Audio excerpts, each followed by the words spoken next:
خۆشەویستانی کورسات نیو سڵاوتان لێبێ لەگەڵ هاوکارانم بەیەکەوە پانۆڕامای ئەم شەوتان پێشکەش دەکەین. هەڵبەتە زۆر قسە و باس لەبارەی دۆخێرێمی کوردستان و دۆخی کورد لە باشووری کوردستان کراوە.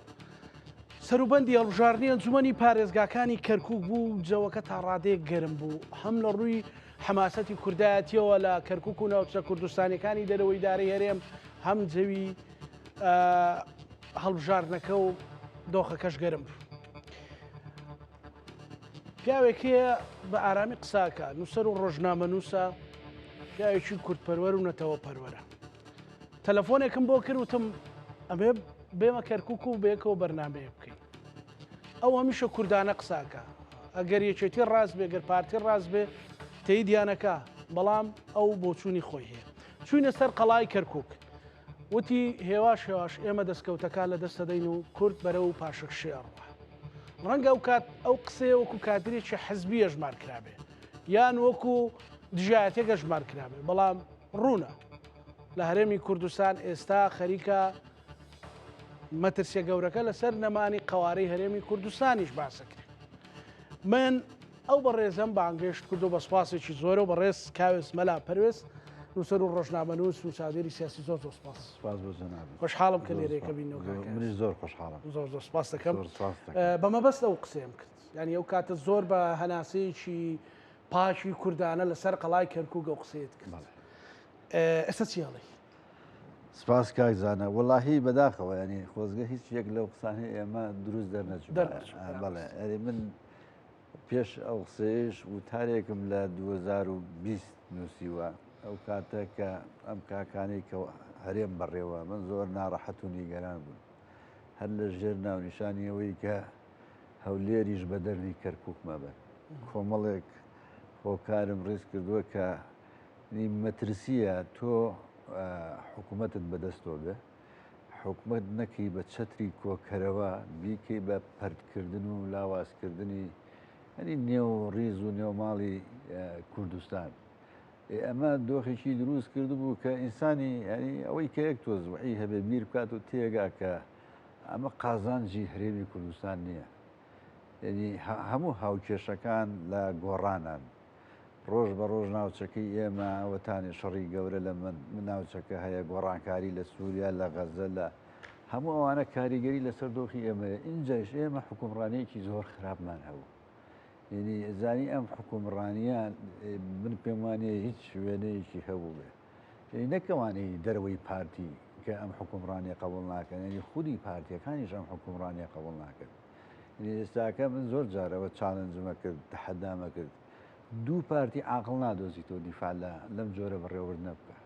نایانی هیچ یەک لەوانە کە هەزاران خەڵکی عاقڵە ناو پارتی هێدایان داکۆکیلەوە بکەن نزانانی ئەوەی ئێمەش وتومانەوە ئێستاش بڵێن هەر پرۆژێ بۆ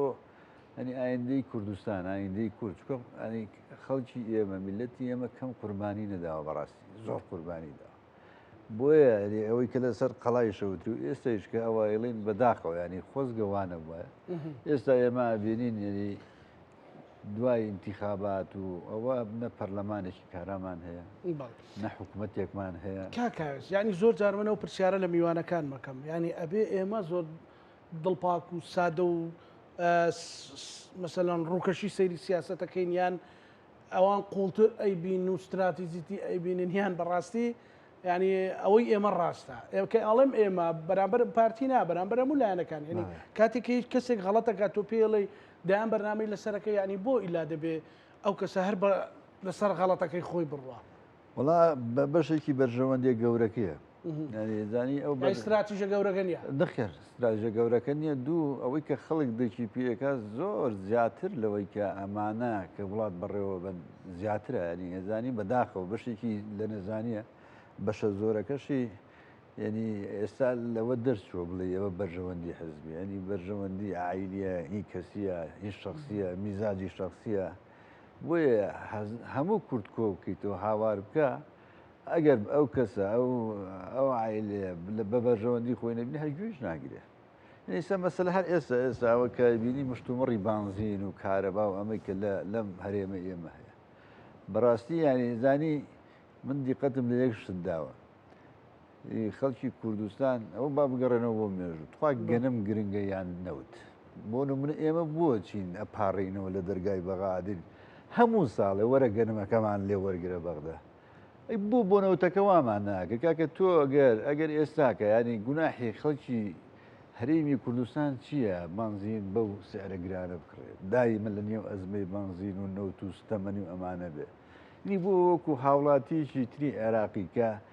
ئەمە لەوانەیە ئیمتیازێکی زۆر کەم بێ لە عێراقە بێت کە عێراقێک دنیا کەم و کورتی و پڕە لە گەندەڵی بەس ئەم جیاوازیە چیە لە بینی کەرکک و هەولێر لە بینی کەرکک و سلەیمانی نرخی بانزین دوو قات و سێ قات بێ یعنی ئەمە بەسە بۆی کە تۆ بڵێ وڵاهی زانی من تێبینیمێ سرنجمێ لەسەر جۆری بەڕێوەبردنەکە تۆ حازری ینی حازری گەنمەکەت بە سوال بە دەرگا ڕجا بدەیتە عێراق ئەی بۆ نەوتەکە ئەیکەی بە پرسێکی قەومی ینی بۆ نمونە بۆنەوە پرسەکان هەموو ئەبن بە قەومی چونکە گەنم خێریتیانە بەڕاستی خێریتیانە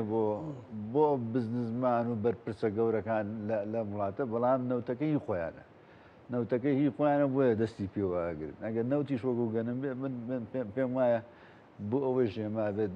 بچین لە عێراق بپارڕێن و کاکە وەرن بنزینی هەرزانمان بدەنێ و سێمان بدەنێ ئەوە نەوتەکە یعنی بابەتەکان هەمووی لە چوارچێوەی بەرژەوەندی شخصی و مۆنۆپۆلکردن و دەسەڵات پاوانخوازیە بەڵێ بەتاکید بەداخەوە ینی ئەوە مەترسی گەورەکەی لەسەر هەرێمی کوردستان بەڕێز کاکاوز ئەی کوردایەتی ئەی خوێنی شەهیدان ئەی قوربانیەکان ئێوە هەموو واللهی بەدا ماڵوێرانی کورتبینی ئەوەی کە ئینسان هەستی پێکا بێئومێدێکی گەورە هەیە ئەو بێئومێدیە زیانی بە ڕۆحی کوردایەتی گەیان خەڵک زۆر پەشیمانە لەوەی کە بەرهەمی ڕەنجی ماندوو بوون و قوربانیدانەکەی ئەمە بێ ئەمەی کە ئێستا هەیە کە هیوادارمانی ئەمەش گۆڕانکاری بەسەرابێت چونکە تۆ ئەو میلەتەیانی کەم قوربانی نەداوە کە ئێستا باجەکەی بەم جۆرادا ینی زانی تۆ نازانم لە یەک سکتەر نییە کە لە وڵاتە هەبێ و کەم و کورتی تیانە بێت و بەمە بەستیش کەم و کورتیتیایە هەنی بۆ قازانجی هەندێک دەوڵەمەند هەندێک کۆمپانیا هەندێک کەسی کاریگەری ناو حزبەکان لە دەرمانە لە نەوتە لە هەموو بارەکانی تر ئەمانە هەموو بۆ قازانجە پشتکردنە لەو مێژووی کە ئەم خەڵکە قوربانی ئەجگار گەورەی بۆدا اینجا تۆ دیتەوە سەرکە سیاسەکە کە تەماشاکەی خەڵک قوربانی بۆچیدا کاکە لە قوربانی ڕاوردوش گەرە خەڵک بۆچی دەنگیدا دەنگ ینی ئێستاکە هەر لە مەسلەی دەنگدان و پێکێنانی حکوومەت و ئەمانش نایەن مناقەشەیەکی لۆژیکانە بکەن یعنی بەپی کورسی ئەڵێ بەپی کورسی بەپی سوزانم بەپی جوگرافیاڵی بەپی جوگرافیا کاکە وەرە حکوومەتێک دروستکە ئەی خۆشیان نەزانن دۆخەکە ئەمە نەبوو هەرێمی کوردستان خراپ و نازکە پێویستیت بە یەکگرتوویە پێویستیت بەوەیە کە هەموو هێزەکانی ناو پەرلەمانی کوردستان خیتابییانە بێ لایەنیکەم بەرامبەر بەرەوە کاکاوز بەڕاشکاوی ئەمە سەرستانەوەی نوێ و یەکێتی و پەیمانێتیان هەیە 39 کورسین خۆیانەڵێن 39 کورسین پارتی 39 کورسیە هێشتا پارتی ئەعلانی نەکردو کە لەگەڵ پێکاتەکانیان لەگەڵ توێتراوە پەیمانە ساڵن 39 بە 39 یعنی ئەگەر پارتی و یەکێتیان یەکێتی و پارتیانی پارتی پێشوازی لەو ڕێکەوتن نامەیە بکات هیچ کرفتێک دروستە بێ والله زای چۆن خۆی لە دوای هەڵبژاردنەکان کاک مەسعود لە شوێنێک نازانم لە پێشی کامیرەکان وتی بەپی حسابی کورسی ئێمە حکومت دروست دەکەێت هەر هێز ولایەنێک ئێستحقاقی خۆی چەنە ئەوەندە ئەگەر حسابی کورسی بێ ئێستا خۆ کورسیەکانی پەرلەمانی کوردستان ینی زۆر ڕوونە دیارە هەر لایەنێک و چەند کورسی ئەتوانانی تۆ حکومەتی پێتەشکیلکی بۆ خۆ زۆر ڕوونە بۆیە ئەم ڕێککەوتنی یەکێتی و نەوەی نوێ خۆزگە فراوانتر وایە یانێزانی ئێستاکە لەمەیە دەوری ئەوانەی دەرەوەی هێزەکانی ئۆپۆسیۆن با بڵێن دەورێکی زۆر حاسمانی مەسئولێتی زۆر گەورە لە سەرشانی ئەوانە ئەگەر هەر کەسێک ئەوێ گۆڕانکاری لە وڵاتە بێتە ئاراوە ئێستا فرسەتێکی زۆر گرنگە من ناڵێم حکومت بێ پارتی پێک بێن بێ یان بێکێتی پێک بێ لانی کەم کوتلەیەکی پەرلەمانی بەهێز دروست پێکە زانی بەشێکی زۆری ئەو کەم و کورتیانەی ئێمە پەیوەندی بە دامەزراوەی پەرلەمان هەبوو کە سست خراپ لە کارەکراوە ینی پەرلەمان کە کارایش بوو لە کارکراوە هیچ ڕۆڵێکی نەبوو ئێمە پێویستیمان بۆوەیە ئەم هێزانە بێن گۆڕانکاری بکەن یعنی ممکن نییە تۆ بە 39 کورسیەوە ڕاستە جوگرافیایەکی فراوانە لە بەردەستە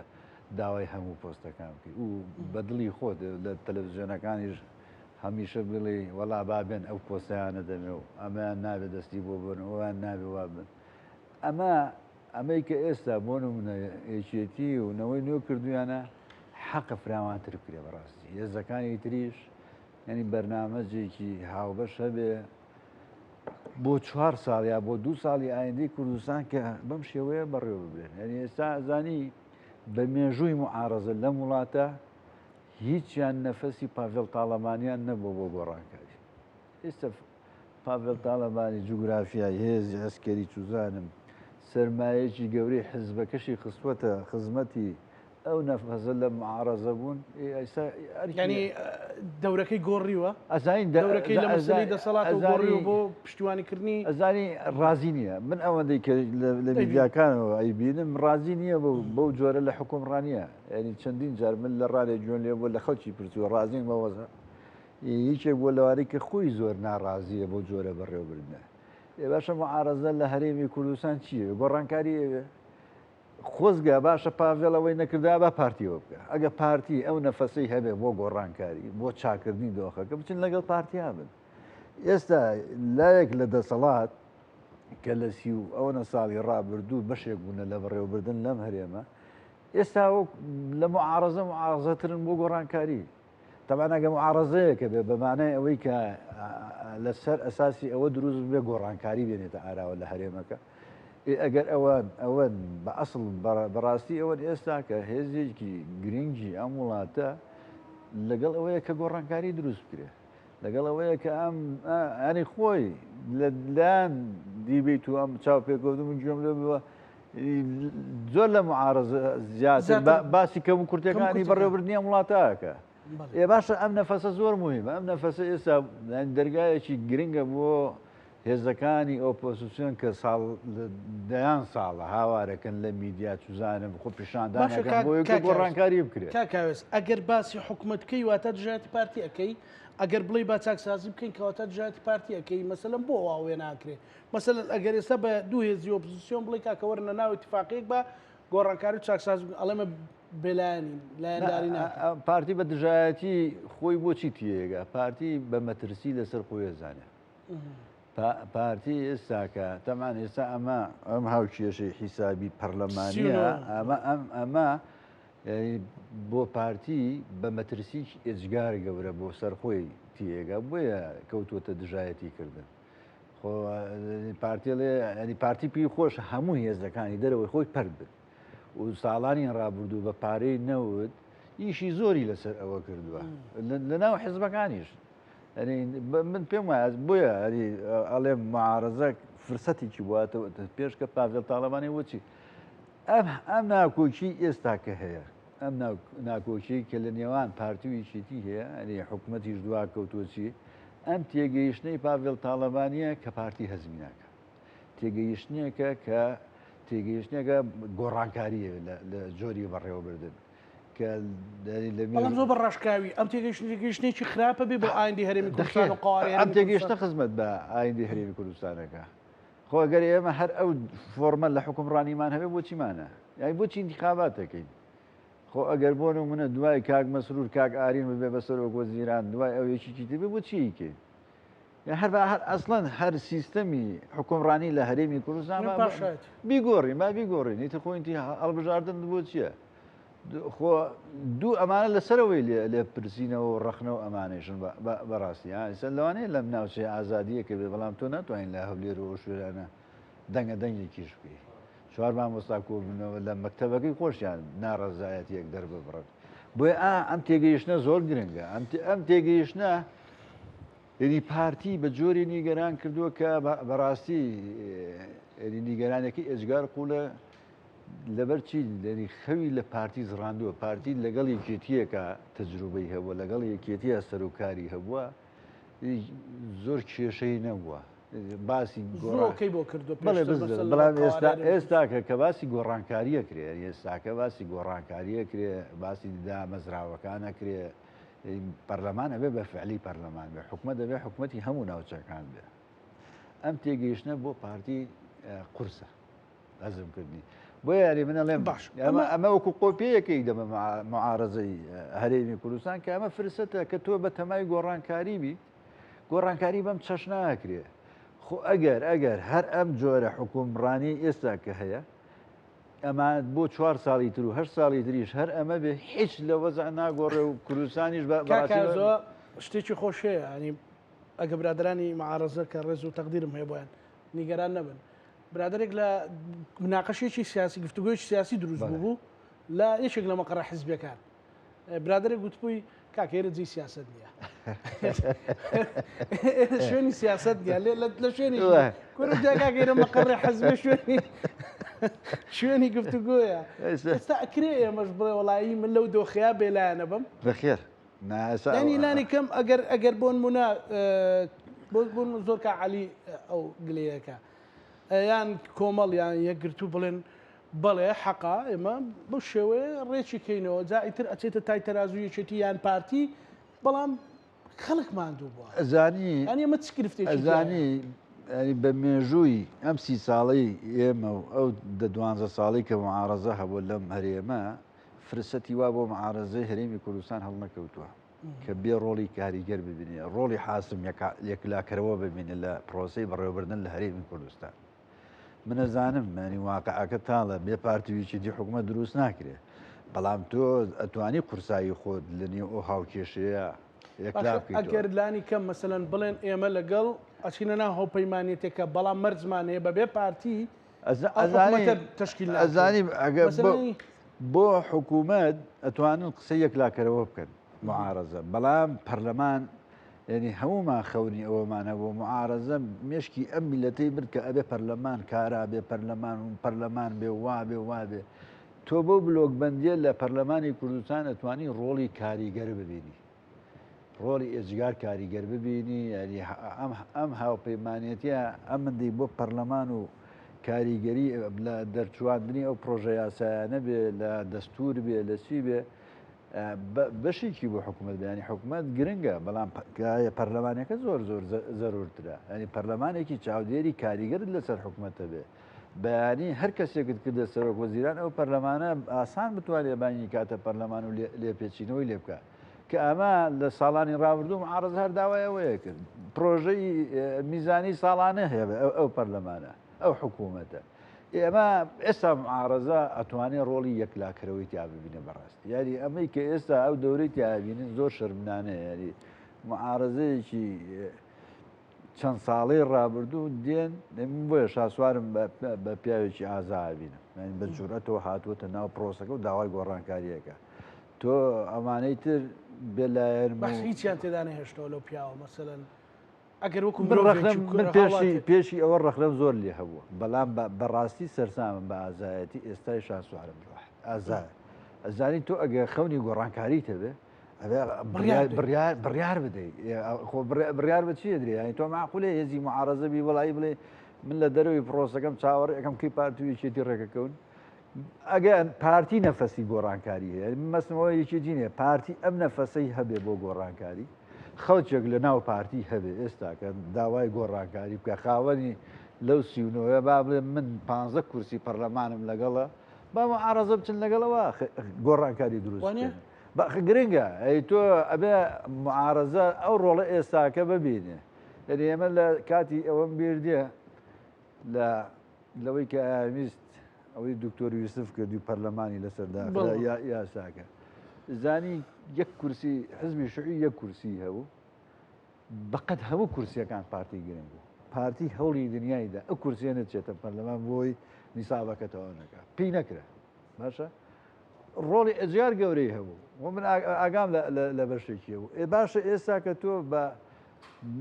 12 کورسی لە دەرەوە ینی هاوکێشەی بەڕێوەبردن لە هەرێمی کوردستان حەسمەکەی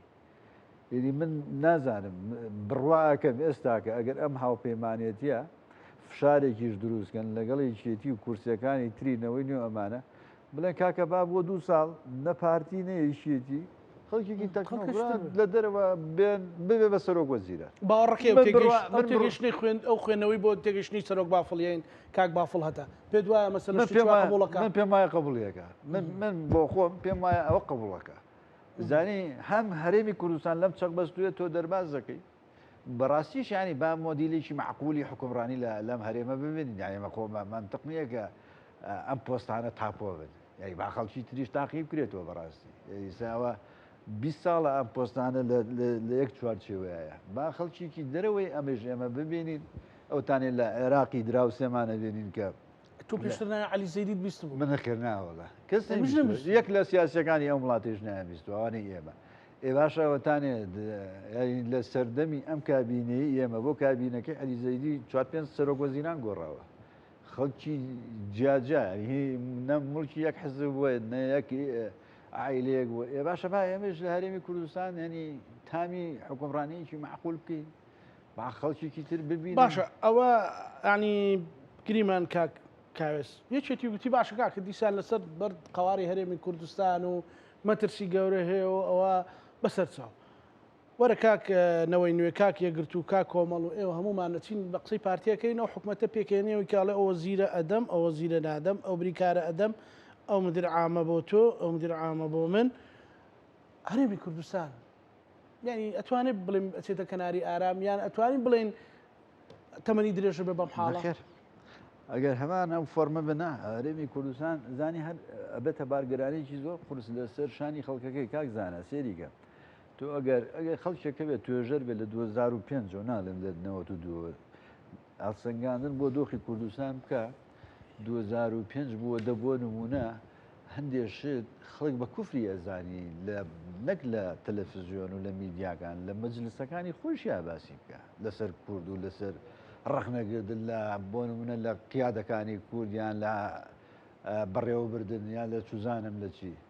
لە دوای ئەو ساڵانە وردە وای لێ ها دەزانی ئێستا خەڵک خەریکە ئینتیمای نامێنێ تۆ جۆرێک حکومڕانی ئەم خەڵکە ئەەکەی زانی مەترسیە گەورەکە ئەوەیە کە ئینتیما نامێنێ تۆ بەیانی بۆ نمونە ئەگەر عێراق وردە لە ڕووی ئابووری و اقتصادیەوە بەرەو پێش چوو یعنی خەڵک هەستی بە جیاوازی زۆر کرد لە بینی شارەکانی خۆی و شارەکانی عێراق زانی دەرگای زۆر بۆ خەڵکە کرێتەوە ینی خەڵک خۆی دەچێت دەستی عێراق ڕایکێشێ چکە ژیان بۆ خەڵکیش گرنگە ینی تۆ هەر من بە بەرچاوی خۆمەوە ببینم ئەو میلەتە ببینە خۆی ئەو موچەیش وەرەگرێ بە زەریبە لێ وەرەگریتەوە بەڵام کوڕ و کەس و کاری تۆ هەمووی بە جۆرێکی تر ئەژێن لێت قبول ناکات ئێستا سیستەمەکە چۆنە پارەکە لە بەختاوە دێ بۆ وەزارەتی دارایی ئەڵێ وەرم گرت ئەچێتە بانکەکان لە بانکەکان ئەچێتە دەستی خەڵک حکوومەت بەشێکی هەرە زۆری لێ وەرەگرێتەوە بەشێکی بەکارەبا بەشێکی بە ئاو بەشێکی بە دۆڕێتەوە کۆمپانیاکانی هەندێک کاک وەریەگرنەوە بۆ کۆمپانیای هەندێک کاک ئەڕاتەوە زانی لە دنیا ئەو سیستەمە هەیە کاکاوس لە دنیا مەسەن سیستەمێک هەیە پارەکە دێ ئەڕاتە دەستی بانکەکان ئەڕاتە دەستی هاوڵاتی لەوێەوە بەشێکی هەر زۆری چێتەوە دەستی حکومەت سەری مانگ دیسانێتەوە تەداولەکەوانە لێرە چۆنە لێرە قەتعێک دروستە بێ ئەچێتە دەستی ئەوەی کە زەنابەت باشە یعنی شتێکی ترە بینی مەسەلەن کێسە بۆ منە ڕەخنەیەکە گری لەشکرێک خەڵکی تیکتۆکچی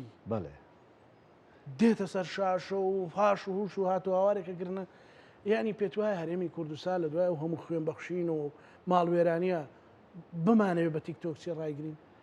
وڵاهی بەکەنا لە خۆیان ئەعلامیان نازانم چی بەسەر ناوەڵا ئەزانی فەوزایەکە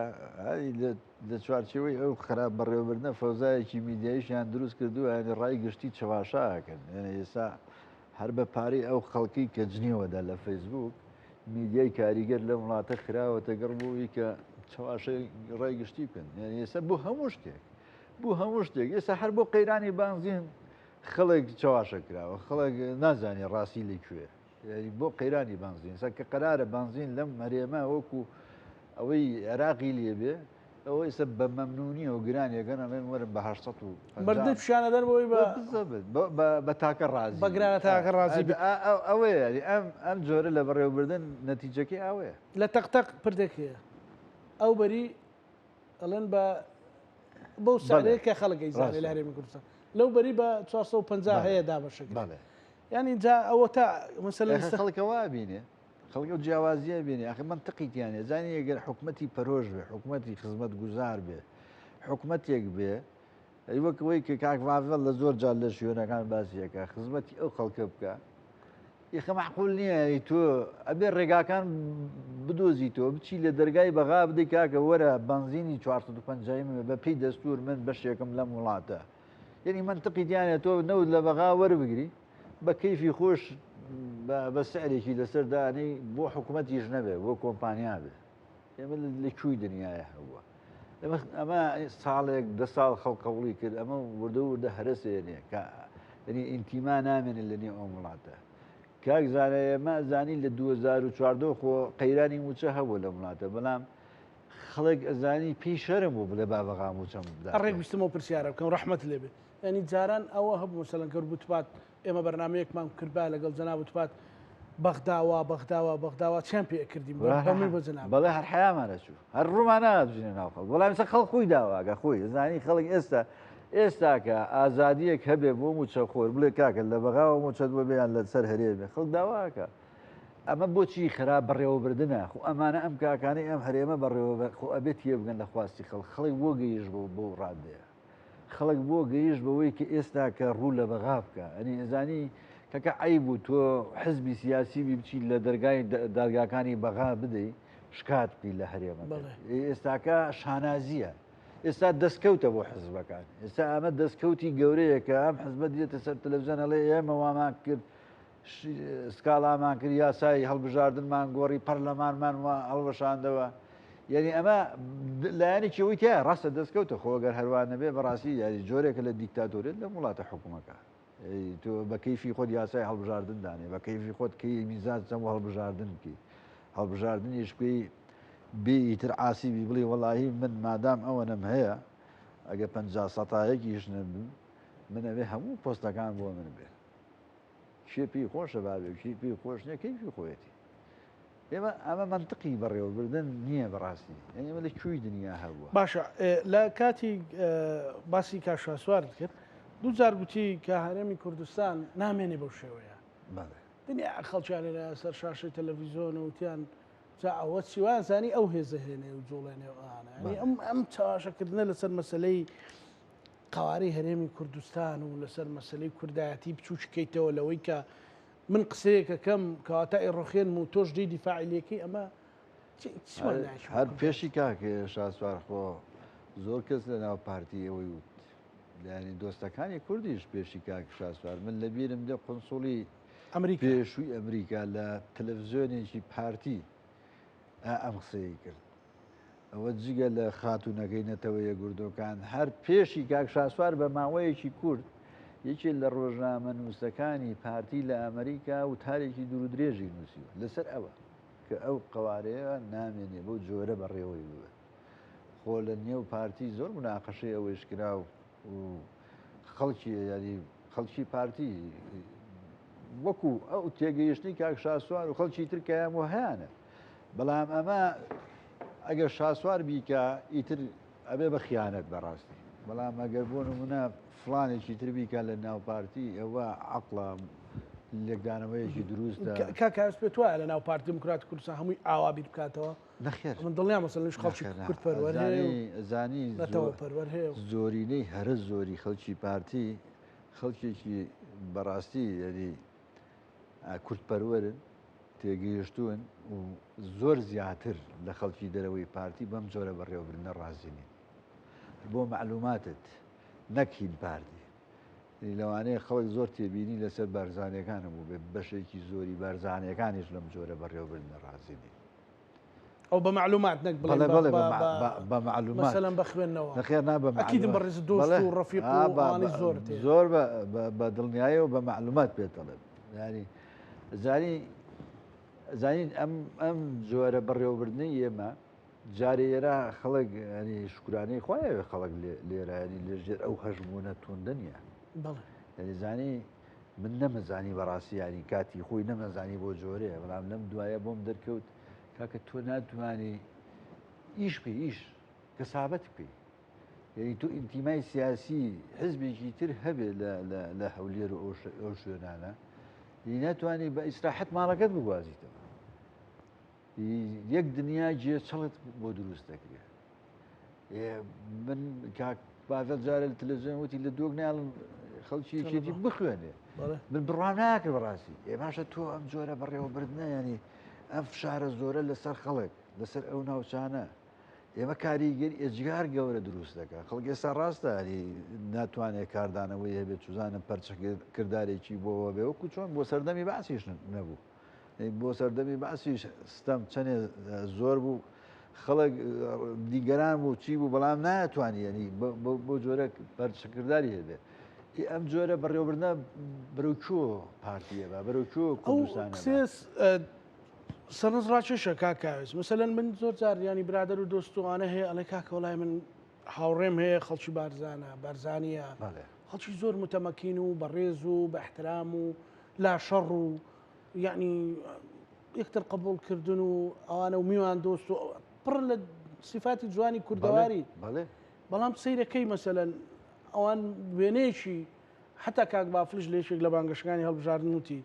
جنێویان بە کەس و کارم داوتی بارزانێکە ئاگاتان لێ دیارە ئەو تێگەیشتنێ مەسەلەن بەڵێ بە ئەوان خەڵکی بەڕێز و خەڵکی معلومان ئێستا هەر تۆ سەیری ئەوە بکانی ئێستاکە گەر با خەڵکی پارتی بپرسن بڵێن کاگنی چیروان بەرزانی بەم دۆخە ڕازیە بەم جۆرە بەڕێوەبردنی ئێستا هەیە کاگنی چیروان ڕازیە ڕازی نییە نەخێر نەکرد ڕازی نییە ئەزانی بەێ ئەوان ئێستاکە جێگیری سەرۆکی حزب و سەرۆکی هەرێمە و بارزانیشە قبولیان نییە قبولیان نیە خۆ لەم دوایە لەسەر ئەوەی ئەو وێنانەی ئەو لە هەولێر محافزێکیش گەوریان ناردە ماڵە بەس خۆیان قبوڵە بەس خۆیان ئەمە نیگەرانیکی قوڵ ناکۆکیکی قوڵی دروست کردو کاریگەریەکەشی لەسەر دۆخی هەرێمە هەموو هەرێم باجی ئەو کە لە ڕقی و بێباشیەدا بەڕاستی هەموو هەرێم هەموو حزبەکان بۆیە ینی من پەرۆشم حزبەکانی دەرەوەی پارتویچێتی ئێستاکە ڕۆلی یەکلاکەرەوە بینن ئەتوانن ئەم هاوکێشەیە بگۆڕن بۆیشە تەکیدی لێکەیت و زەختی لێکەیتەوە بەڵێ ئەتوانن بیگۆڕن هیوادارم بە جورئەتەوە ینی لەوانەیە بەشیکان ئەنی شخصیان لەگەڵ شاسوار و ئەوە هەبێ بۆیە ئەوە ناڵێم وەکو شاسوار ئازابن بەڵام بۆ خۆیان جورئەتی ئەوەیان هەبێت کە بڕیار بدەن من ناڵم من ناڵم بە شوێنی یەکێتی بکەون یا بە شوێنی شاسوار بکەون لا شوێنی خەڵکەوە ئایا شوێنی خەڵکی تر بکەوە خۆتان زانی وەکو هێزێکی کاریگەر کە خاوەن کورسی یەکلاکەرەوەن لە پەرلەمانی کوردستان با کورسی شتکەن بێ بەڵام کورسیەکانت یەکلاکەرەوەیە ببن بە بەشێک لەو پرۆژەیە کە جێپەنجی خۆتانی زۆر پێوە دیار بێ من دڵنیامانی زانی ئەمە نەئابوو بۆ نمونە شاسوار و پاڤێڵ تاڵەبانی بچن لە دەرگای حزبەکان بدەن بێ ئەوان بچوانە لە دەرگای ئەم حزب ئەو حزبانەی کە ئامادەی ئەوەیان تایە کە ئێستا ئەم دوولایەنە بە ئاشکرا یعنی پرۆسی سیاسی لەسەر ئەساسی ئەم تێگەیشتنە ئێستاکەەوە ئەوە بۆ کە تۆ ناوی بە شاگردی خەڵکی تر تێ گۆڕانکاری دروستکەی ئێمە بۆ هێز سیاسەکان زۆر گرنگن ئەمان بە دوای پرۆژی وایە بگەڕم پێم سەیرە ئێستا ئەمان وەکووەڵەن ینی بێلایەنین و ئێمە نازانم چین و ئەمە بەڕاستی نە خزمەت بە خۆیانەکە نە خزمەت بە ئایندەی هەرێمی کوردستانەکە وەکو مەوزوع باس سیاست ناکەین بەڵێ ئەوە تا ئێرە ئەوە بوو کە وتی گەورەترین دوژبن ئەوەی کە کۆنسۆڵی پێشووی ئەمریکا گەورەترین دوژبن بلاسخار هەروتی خۆتانن ناوخۆشی ناوخۆیە هەر پاڵ پەیوەنانێک هەر موامەرێکی بچووک و گەورە کە ئێستا ناوچەکە بینین مەترسیەکان پێویست ناکە بڵێن مەترسی ئەوە ڕۆژانە خەڵکە و لێرە دۆک سلێمانەی بینێ هەڵەبجا ئەوانش ئامادەیان هەیە باوەڕ ناکەم ئەو مەترسیانە بەڵێ بڵێ مەترسی ئەو مەترسیانە هەیە بەڵام ئێمە خۆمان ئامادەیمانێکە ڕوبەڕووی بەڵێ بەو حاڵەوە ناوەڕۆکەی ئەوە زانی کاکە تۆ سەیری کە ئێستاکە ینی گۆڕانکاری ئێجگار و سەریعت دێت ئێمە لە شەو ڕۆژەکان لە سووریا شتێکمان بینی تووشی شۆک بووین بەڕاستی نەکی و ئێمە کوردانی هەر ناوچەکە تووشی شۆک بوو کابراایەکیانە دەستیان خستیانە سەر کورسی و ئیتر ئەوە بۆیان تەخت کرد و سووریا خەریکە وردە وردە سەرپێکەوە و وەکو دەوڵەتێکی عارەبی کاریگەر ئەوەتانێ عێراقیش ناچارەکەم بۆ ڕینەوت بەبێ تێپەڕێنە لە گەشەیەکی ئابووری بۆ سووریا دروست بکرێ تۆ لە عێراقیش لەوانەیە ئەمە ڕوودا بەڕاستی ئەوستمە پرسیارە بکەم ینی لە عێراقیش بەیانی عەلی زەیدی زەیدیەکت بۆ دروست دەکەن ناوەندگەراییەکە بێ کە ئیتر ئیشیان چییە بە کورد ئەم سەر ئێشەیە یعنی هەر خەریکی ناکۆکی ئەم و ئەم حزب و ئەو حزب بن و لە ئەمریکاوە بێ لە ئەوروپاوە بێ بێ کاکە ئەمە ڕێکەوە ڕێک ناکە و ئەمە بەڕاستی بووە لە عێراق بۆت ڕێکیەکەن ئیتی تۆ بێ ببی بە بەشێک لەوەی کە ڕازیبی بەڕاستی ئەگە خۆت کۆ نەکەیتەوە ئەگە خۆت ڕێک نەکەی من دڵنیام ینی ئەم کاکانەی کە ئێستا بڕیارە دەن لە نێو پارتی یاری حازرن هەموو کورد بکەن بە قوربانی خۆیان نایکەن بەڵام ئەمانەی دەرەوە من بۆیە ڕووی زۆر دەبم لە معارەزەی ئەم هەرێمێ ئەمانەی دەرەوە بۆچی لە پێناوچی قازانجی چیەکی کە تۆ کوردستان بکەی بە قوربانی بۆ نابی بە بەشێک لە پرۆسەیە کاکە زانی 4 ساڵی تر با ئێمە تەئیدی پرۆژەکەی تۆ بکەین یعنی خەڵکی کوردستان تێگەیشتێکی وە دروست بکە بڵێ ئەشەدوو معارەزە لە قۆناغێکی هەستیاری ئەم وڵاتەیە توانی ڕۆڵێکی کاریگەر ببینێ کوردستان لە مەترسی ڕزگار بکە تۆ بێ ئەو ڕۆڵە ببینی بۆی 4 ساڵی تر خەڵک لە دەوری پرۆژەکەت کۆ ببێتەوە معقولە هەموو هێزە سیاسەکان ئەمە بەجێ بێڵن بۆ میزاجی کەسێک کۆخایانە بڕیار بداین کێ دێ لەگەڵمەوە کێ ناکەی خۆی دێمەمە کەی سیاسەتە کەی بەڕێوەبردنەکەی حزبایەتی وا بووە کەی هاوپەیمانێتی وا بووە بە دووری نازانی ئەو ناوەندێتیە تۆخ بکرێتەوە لە عێراق بەڵێ بەڵێ بە تاکید زۆر تۆخەکرێتەوە زانی تۆ نەک ینی لە ئایدە لە ساڵانی ڕابردووە تۆخ کراوەتەوە وردە وردە زیاتر کاریگەریەکانی لەسەر ئێمە و لەسەر عێراقیش دەرەکەوێت یاری ئێمە لە کۆ گەیشتینی کۆ ئێستاکە هەرچی عێراقی لێ ڕازین هیچ مەجای مشت و مڕۆ و مناقەشە و لە ئەملاولامان نییە ئەوە بڕۆشتی تریشەڵێ مەسەلە مەترسی لە چی لە مەترسی مەترسی سەیریکە ئەگەر وا بڕوە بەم جۆرە هەرێم بەم جۆرە بەڕێوەبەر لەوانەیە حکوومەتی شت بۆ دروستکە بۆ دروست بەانی بە چووکە تۆ هەر ڕێک ناکەوی لە پەرلەمانی عێراق و لەوانەیە سیفەرینێکی قانونی بدۆزنەوە بڵێن کاکە ئەم پەرلەمانە مادام کاتی بەسەر چووە ئەم حکوومەتە کاتی بەسەر چووە بێن حکوومەتی کاتیت بۆ دروست کرد یعنی ئەمە خۆمان ئەو دەرفەتانە بۆ عێراق دروست ئەو پاسانەمانداوە خۆمان ئەو دەرفەتانە بۆ عێراق دروست دەکەین خۆ ناوەندێتی عێراق کە بەهێزە بێتەوە لەسەر حیسابی چیە لاوازی ئێمە و خەڵکی ترە ئێمە زۆر لاواز دەبین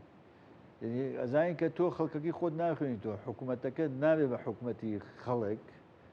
ئەبێ بە حکوومەتی کۆمپانیا و ئەشخاص خەڵکەکە چی بکاری ناچارە ڕوو لە شوێنێکی تر بکە دوو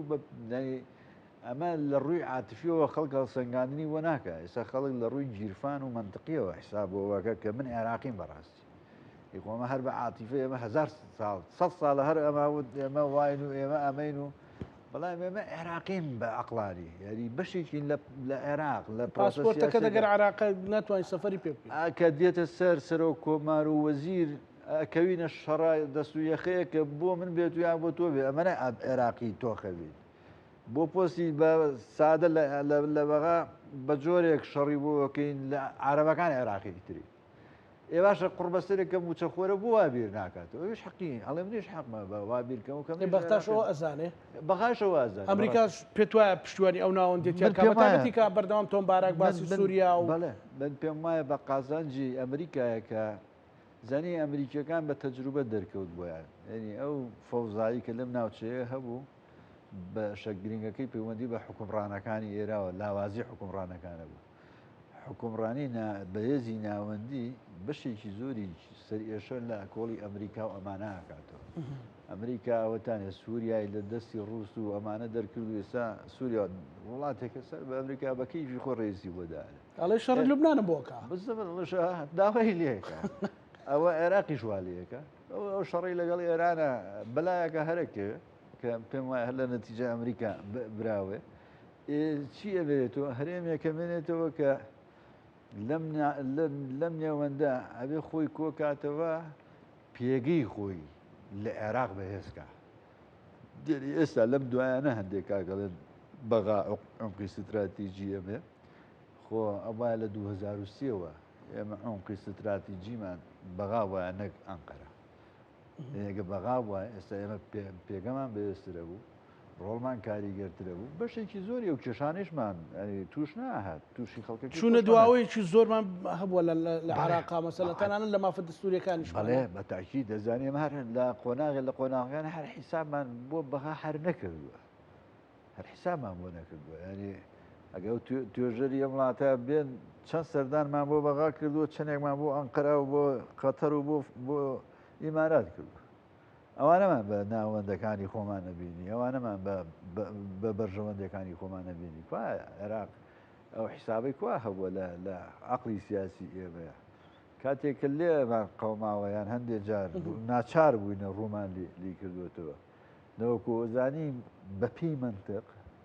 ئینسانی سیاسی عەقڵانە بیرکاتەوە کە بەس سەردەمی مام جەلال وە سیاست کراوە بەغا ناوەندە کاریگەر و گرنگەکە وە گەزارین کە تۆ لە بەغا بەهێزبی